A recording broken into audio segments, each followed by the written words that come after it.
வணக்கங்க. ஸ்ரீ கிருஷ்ணா ஜோதி நிலையத்திலேருந்து ஈரோடு ஜோதிடர் முனியாண்டி. 10/2/2026 தினராசி பலன் எப்படி இருக்கும் அப்படின்னு பார்த்துடலாம். விசுவாவசு வருடம் தை மாதம் 27ஆம் தேதி செவ்வாய்க்கிழமை, நவமி திதி, விசாக நட்சத்திரம், அதுக்கப்புறம் அனுச நட்சத்திரம் ஆரம்பிக்குது ஒரு 9 மணிக்கு மேலே. சந்திராசிரமம் அசுபதி நட்சத்திரத்துக்கு சந்திராசிரமம் அமையும். ராசி பலன் எப்படி இருக்குன்னு பார்த்துருவோம். மேச ராசி. நாளைக்கு நல்ல புகழுக்கு உண்டான நாள், அதாவது புகழ் வந்து சேரக்கூடிய நாள். உங்களுக்கு ஒரு நல்ல பேர், உங்களோட பேருக்கு உண்டான லாபத்தை கொடுக்கும் அப்படிங்கிறதையும் எடுத்துக்கலாம். ரிஷபத்தை பொறுத்தளவுக்கு நாளைக்கு ஏற்கனவே செஞ்ச விஷயங்களுக்கு லாபங்கள் வந்து சேரக்கூடிய ஒரு நல்ல நாள் தான். அப்போனா லாபத்தை நீங்கள் ஏற்கனவே செஞ்ச விஷயத்துக்கோ வீட்டிலையோ எதிர்பார்க்கலாம் அப்படிங்கிறத எடுத்துக்கலாம். மிதுனத்தை பொறுத்தளவுக்கு நாளைக்கு உங்களோட திறமையை வெளிக்காட்டக்கூடிய ஒரு நல்ல நாள் தான். இல்லைன்னா திறமையை வளர்த்துக்கக்கூடிய ஒரு நாளாகவும் நாளைக்கு அமையும். அதனால் நாளைய பயன்படுத்திக்கங்க. கடகத்தை பொறுத்தளவுக்கு ஏற்கனவே செஞ்ச விஷயத்துக்கும் இதுக்கு மேலே செய்ய போகிற விஷயத்துக்கும் உங்களுக்கு வெற்றி வாய்ப்புகள் அருமையாக இருக்குது அப்படிங்கிறதையும் சொல்லிக்கிறேன். சிம்மத்தை பொறுத்தளவுக்கு நாளைக்கு முடிஞ்சால் எல்லாத்துக்கிட்டையும் ஒரு அன்பு செலுத்துங்க. இயலாதவங்களுக்கு ஏதாவது உங்களால் முடிஞ்ச ஒரு உதவி செய்யுங்க. அப்படி செஞ்சிங்கனாவே உங்களோட பின் வாழ்க்கைக்கு அதெல்லாம் பயன்படும் அப்படிங்கிறதையும் எடுத்துக்கலாம். கன்னியை பொறுத்தளவுக்கு கொஞ்சம் குழப்பங்கள் நிறைந்த நாளாக தான் இருக்குது.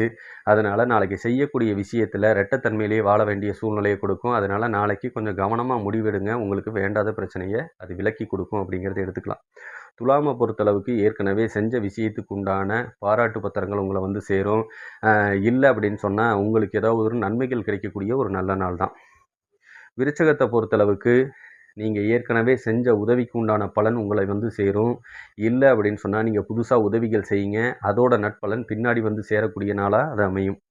தனுசை பொறுத்தளவுக்கு கொஞ்சம் கோபங்கள் அதிகமாக நாளைக்கு வரும். வேண்டாத சங்கடங்களை குடும்பத்தில் உண்டாக்குவீங்க. இல்லை நண்பர்கள் மத்தியில் உண்டாக்குவீங்க. கொஞ்சம் மனசு நிம்மதியோட கொஞ்சம் அமைதியாக இருந்துக்கிட்டிங்கன்னா உங்களுக்கு வெற்றி வாய்ப்பு. மகரத்தை பொறுத்தளவுக்கு நாளைக்கு உயர்வுகள் தேடி வரக்கூடிய நாள் தான். புதுசாக ஒரு லாபங்கள் வந்து சேரும். அதை கரெக்டாக பயன்படுத்திக்கங்க. ஒரு வாய்ப்புகள் வந்து சேரும். அதையும் பயன்படுத்துறதுக்கும் முயற்சி பண்ணுங்கள்.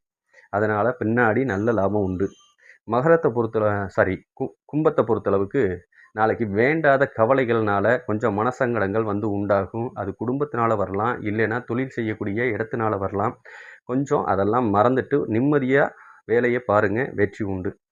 மீனத்தை பொறுத்தளவுக்கு ஏதோ ஒரு விஷயத்தில் மனக்குழப்பத்திலையும் பயத்திலையும் நீங்கள் நாளைக்கு இருக்க வேண்டிய சூழ்நிலை கொடுக்கும். கொஞ்சம் அதை விட்டொழிங்க. கடவுள் வழிபாடு எடுங்க. உங்களுக்கு எல்லாமே நல்லபடியாக நடக்கும். முட்டாள்களின் நட்பை விட தனியாக வாழ்வதே எவ்வளவோ மேல் அப்படின்னு சொல்லுவாங்க. முடிஞ்ச வரைக்கும் நண்பர்கள் முட்டாள்களாக இருக்காமையும் நம்ம ஒரு முட்டாளாக இருக்காமல் இருக்கிறது தான் சிறப்பு. நன்றி, வணக்கம்.